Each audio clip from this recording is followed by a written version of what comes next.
After a few hours had elapsed, I was again sent for. The emperor was in his drawing room, where a single wax candle hardly gave sufficient light to distinguish the objects.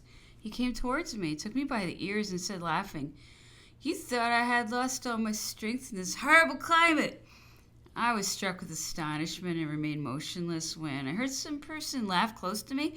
I looked around and saw it was the Grand Marshal, who was standing behind us near the fireplace.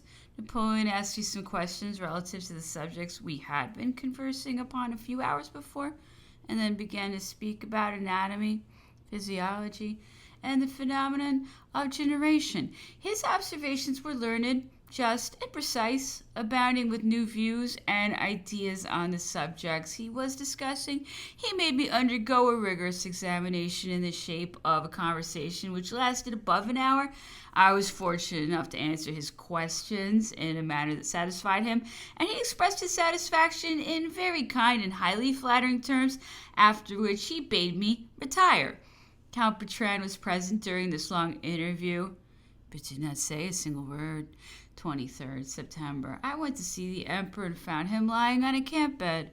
The room was lighted so that I could observe the progress of the disorder. His ear was hard, his complexion unhealthy, his eyes livid, the white part of the eye of a reddish hue tinged with yellow, and the whole body excessively fat, and the skin very pale.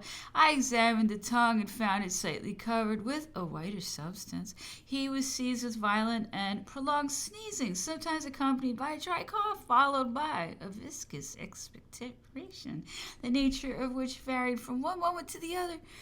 The nostrils were discolored and obstructed, the secretion of the saliva abundant at intervals, and the abdomen rather hard. Pulse slow but regular, giving about 60 pulsations per minute. All these symptoms appeared to me alarming. I examined more minutely and observed that part of the left lobe of the liver, which corresponds to the epigastric region, was hard and painful on being touched. The vesicle of the bile was full, resisting pressure, and projecting outwards in the right hypogastric region near the cartilage of the third false rib. Vague pains on the right side about the regions of the loins and ribs. Fixed pain, more or less acute, round the breast, and sensation of extreme uneasiness in the right shoulder.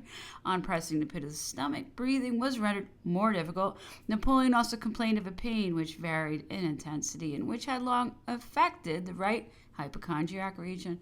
It was internal, and he endeavored to indicate precisely the seat of it by saying it was at the depth of 2 inches. For some days past he had been without appetite, with frequent nausea and vomiting, sometimes acrid, sometimes bilious. Whilst I was analyzing these symptoms, the emperor's questions were unceasing. They were sometimes gloomy and sometimes enlivened by pleasantry. Goodness, indignation, and merriment were alternately expressed by his words and in his countenance. "Well, doctor," said he, "what do you think of it? Am I yet destined to disturb for a long time the digestion of the rulers of the earth?" "You will outlive them, sire." "I think so. They will not succeed in putting our victories under the ban of Europe. It will be handed down from age to age. It will proclaim the conquerors and the conquered, those that were generous and those that were not, and posterity will judge. I do not dread its decisions. The glory of your life is immutably secured, sire, and your name will never excite the admiration of the world without recalling to mind at the same time the recollection of those inglorious warriors so basely united together against a single man. But you are not yet near the term of your existence. You have still a long space before you." "No, doctor, the work of England is fast hastening to its consummation. I cannot last long in this horrible climate." "Your excellent constitution, sire, will resist its pernicious effects." "The strength of my constitution was equal to the strength of mind with which nature has gifted me, but the passage from a life of so much activity to one of complete reclusion has destroyed it. I am grown fat. I have lost all energy. The spring is unbent. I do not seek to combat an opinion unfortunately too well founded, but change the subject of the conversation, and having recourse to one of those transitions of which I already knew the effect, I began to discourse upon the hopes and expectations of Europe, and asked Napoleon whether he would betray his own glory and become an accomplice in the criminal deed that England was perpetrating on his person.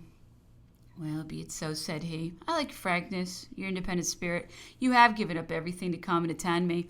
It is but fair that I should also do something. I therefore resign myself. Let physic command. I submit to his decisions and entrust my health into your hands.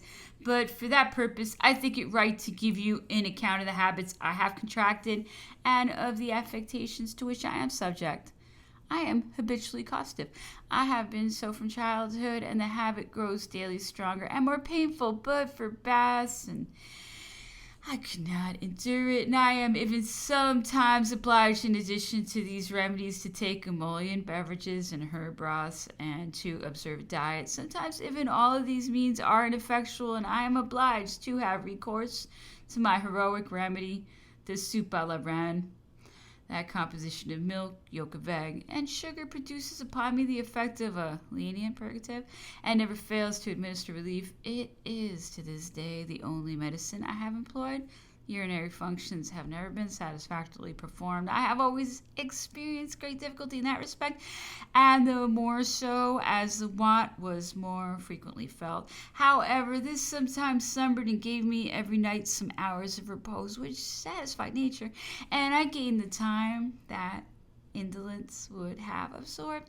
I never consulted a physician. At present, I am less saving of time, and my sufferings are intolerable. The hours at which I satisfy the wants of nature are very regular. I sleep or eat according to the time, the circumstances, or the situation in which I find myself.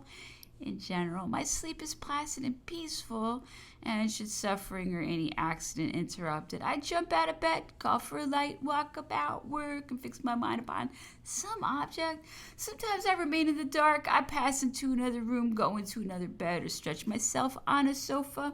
I am up at 2, 3, or 4 o'clock in the morning, and I call somebody to keep me company and talk of recollections or affairs until daylight. As soon as it appears, I go out, I take a walk, and immediately that the sun shows itself, I come indoors and get into bed again, where I remain more or less as the day announces itself, more or less favorably.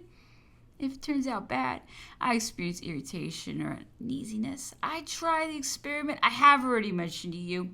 I change and vary. I go from the bed to the sofa, from the sofa to the bed, until I find some cool place, and then I'm better. I shall not describe to you my morning dress. It has nothing to do with my sufferings, and besides, I will not deprive you of the pleasure of admiring it. These beautiful evolutions lead me on till 9 or 10 o'clock, and sometimes later. I then order breakfast, which I sometimes eat in the bath, but more frequently in the garden.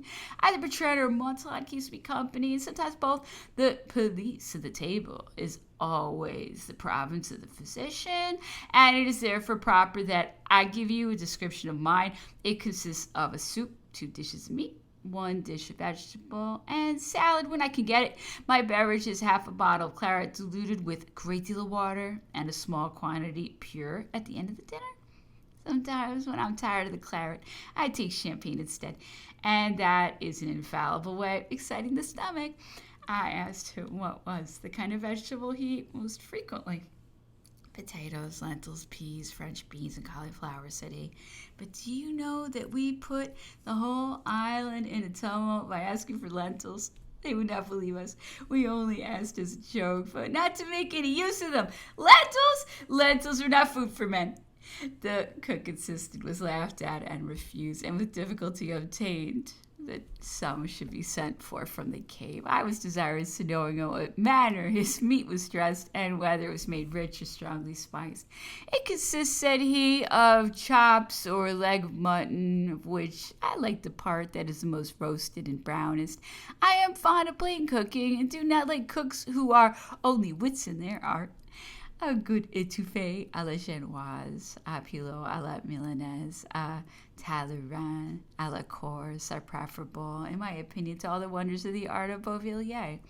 I expressed to him my admiration of such uncommon temperance, and he resumed, "On marches with the army of Italy, I always had some wine, some bread, and a roasted fowl fastened to my saddle bow, and that provision sufficed for the whole day. I may even say that I often shared it with my suite.